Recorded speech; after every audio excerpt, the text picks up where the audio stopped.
Je laisse la parole à Monsieur Bastian qui va nous parler d'une action de promotion de la santé. Oui, et nous allons nous intéresser à la santé des pieds de nos petits. Donc il a été constaté que plus on intervenait en amont sur le dépistage de malformations des pieds des enfants dès l'âge de 4 ans, ça permettait d'avoir une incidence et d'apporter des correctifs très rapidement sur ces différentes malformations et d'éviter ainsi les complications à l'âge adulte, les problèmes d'asymétrie, les problèmes de dos, les problèmes des tas de soucis liés à la statique vertébrale.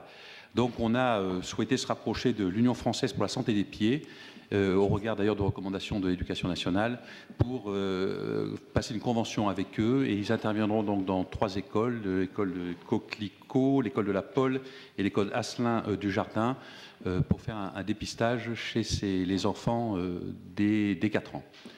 Donc une convention qui rentre en ligne dès le 1er janvier 2015, si vous autorisez, Monsieur le maire, à la signer.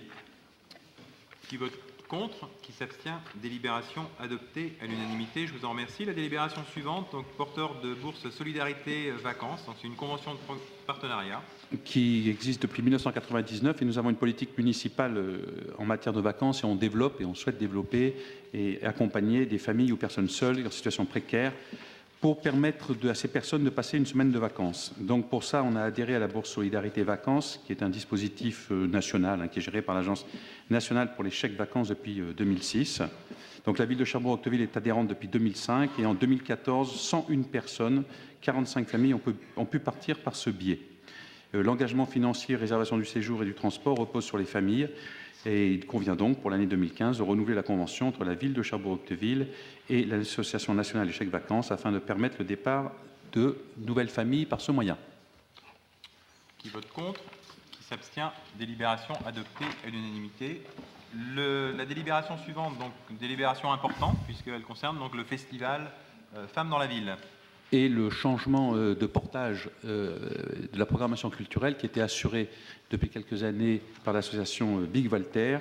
Cette dernière, pour différentes raisons, notamment techniques, a souhaité ne plus porter cette programmation culturelle, et du coup une association culturelle a vu le jour, qui sera en charge donc de promouvoir la production culturelle féminine à travers la diffusion de spectacles, concerts, pièces de théâtre ou autres représentations culturelles portées par des artistes féminines ou portant sur les thèmes de la femme et de l'égalité homme-femme.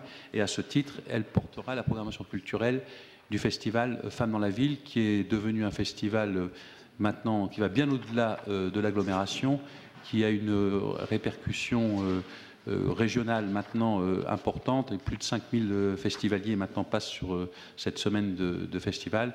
Et c'est vrai que la programmation culturelle était un événement important de réussite de ce festival, et que l'association culturelle, de ce point de vue, nous semble l'association la mieux placée pour porter, au nom de son objectif et de son objet, de porter cette programmation culturelle. Qui vote contre? Qui s'abstient? Délibération adoptée à l'unanimité. Toujours délibération suivante, une délibération importante puisque c'est l'adoption du protocole d'accord pour la période 2015-2019 de notre plan local pour l'insertion et l'emploi du Cotentin. Qui a été créé en 1995 à l'initiative de la communauté urbaine de Cherbourg et des villes de Cherbourg-Octeville, Tour-la-Ville, Équeurdreville-Hainneville, La Glacerie et Querqueville, en concertation avec le Conseil général de la Manche, la région Basse-Normandie et l'État. Et le district de Lague en 1997, puis le district d'Épieux en 1998, se sont associés à la mise en œuvre de ce premier plan local pour l'insertion et l'emploi qui a conduit ces actions jusqu'en 2000. Ce plan a vu son protocole d'accord renouvelé à 2 reprises sur la période 2001-2007, puis sur la période 2008-2014. Les résultats présentés annuellement par le PLI permettent de mesurer l'impact du dispositif sur son territoire d'intervention, qui compte un peu plus de 108 000 habitants, et le niveau de réalisation des objectifs quantitatifs fixés. Alors vous les avez exprimés là. Il est important de constater que 52% des personnes accompagnées par le PLI résident sur le territoire de Cherbourg-Octeville. On voit donc l'importance de ce dispositif pour notre territoire. Le protocole d'accord du PLI signé en 2008 arrive à son terme au 31 décembre 2014. Donc, au vu des avancées constatées, les signataires ont souhaité poursuivre leur engagement en renouvelant ce protocole d'accord pour une durée de 5 ans, du 1er janvier 2015 au 31 décembre 2019. Les principales dispositions du PLI 2015-2019 sont les suivantes.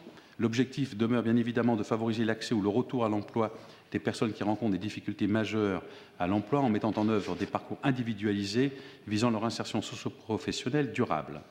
Le territoire du Pli couvre les communes de Cherbourg-Octeville, Équeurdreville-Henneville, Tour-la-Ville, Querqueville, La Glacerie, communauté de communes des Pieux, communauté de communes de la Hague. Les publics particulièrement ciblés par le plan local pour l'insertion et l'emploi sont les demandeurs d'emploi de longue durée, les bénéficiaires du RSA, les bénéficiaires des autres minima sociaux, les jeunes de moins de 26 ans, les personnes de plus de 45 ans, les travailleurs handicapés, les personnes faiblement qualifiées, les femmes en situation de monoparentalité, les demandeurs d'emploi résidant dans les quartiers cibles politiques de la ville. De plus, pour cette nouvelle période 2015-2019, le Pli se fixe les objectifs quantitatifs suivants: accompagner dans un parcours d'insertion individualisé 750 personnes par an et conduire le maximum de personnes à une situation de sortie positive au terme de leur parcours. Sortie positive, c'est-à-dire un emploi durable avec maintien au moins 6 mois dans l'emploi ou encore la validation d'une formation. La Maison de l'Emploi et de la Formation, structure juridique porteuse du Pli du Cotentin, est chargée de l'animation du dispositif. Il vous est donc demandé d'autoriser, Monsieur le maire, d'adopter le protocole d'accord du plan local pour l'insertion et pour l'emploi du Cotentin pour la période 2015-2019. Qui vote contre? Qui s'abstient? Non, pardon, demande de parole. Madame Varenne, je vous laisse la parole.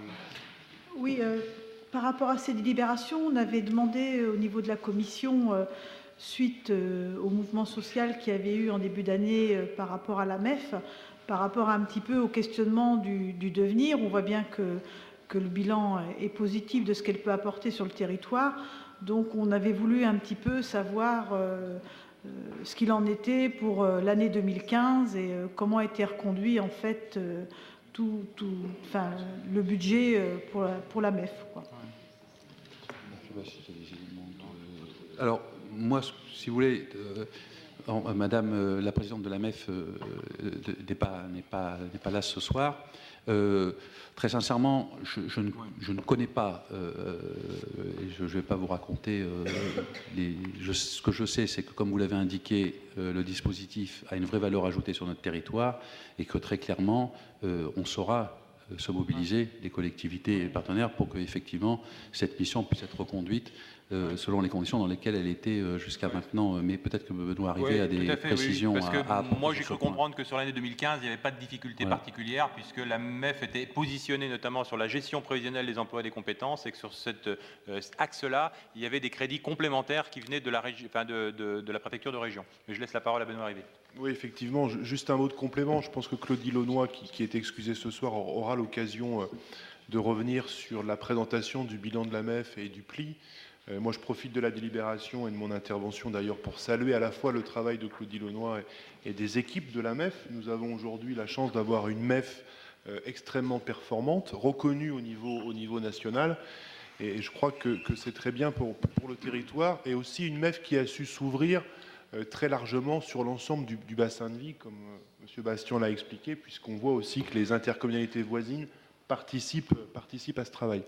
Pour répondre clairement à votre question, effectivement, certaines maisons de l'emploi et de formation ont connu des difficultés financières.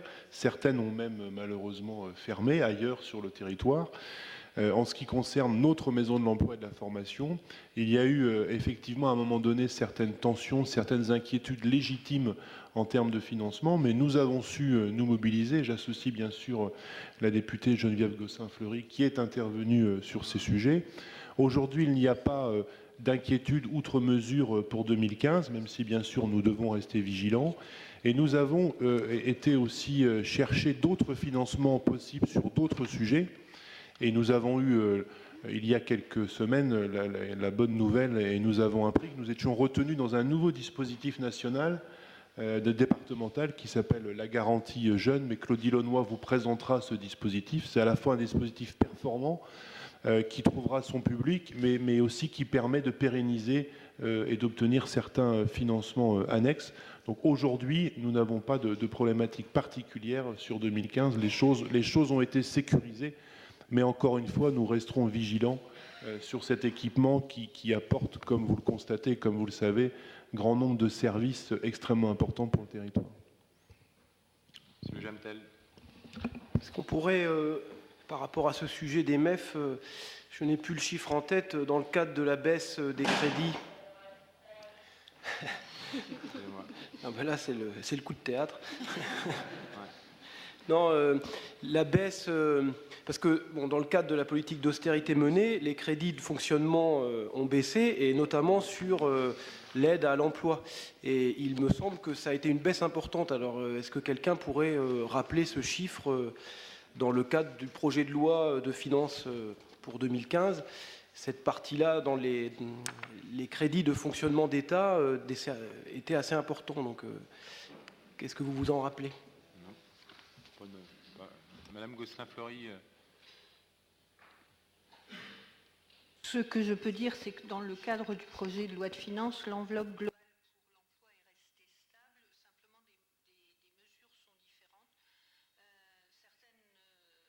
Certains crédits sont alloués au MEF et d'autres via le dispositif, on l'a dit tout à l'heure, de la garantie jeune qui a été expérimenté dans certains départements, qui vient d'être élargi à d'autres départements. C'est le cas de la Manche à partir de 2015. Et donc, c'est sur une enveloppe autre que l'enveloppe des MEF, mais qui vient stabiliser la totalité des crédits par rapport à l'emploi. Simplement, elle est répartie différemment. Voilà. Et puis je crois qu'il y a des missions qui étaient autrefois assurées par les maisons de l'emploi et de la formation, notamment les missions d'information sur les formations, qui nécessitaient un accueil du public et qui ont été rebasculées sur d'autres dispositifs. Donc c'est le système un peu des vases communicants. Madame Claudie Launois ne prend pas part au vote parce qu'elle est présidente de la MEF. Qui... Non, mais elle a pouvoir. Comme elle a donné pouvoir, donc voilà. Qui vote contre? Qui s'abstient? Délibération adoptée à l'unanimité et je vous en remercie.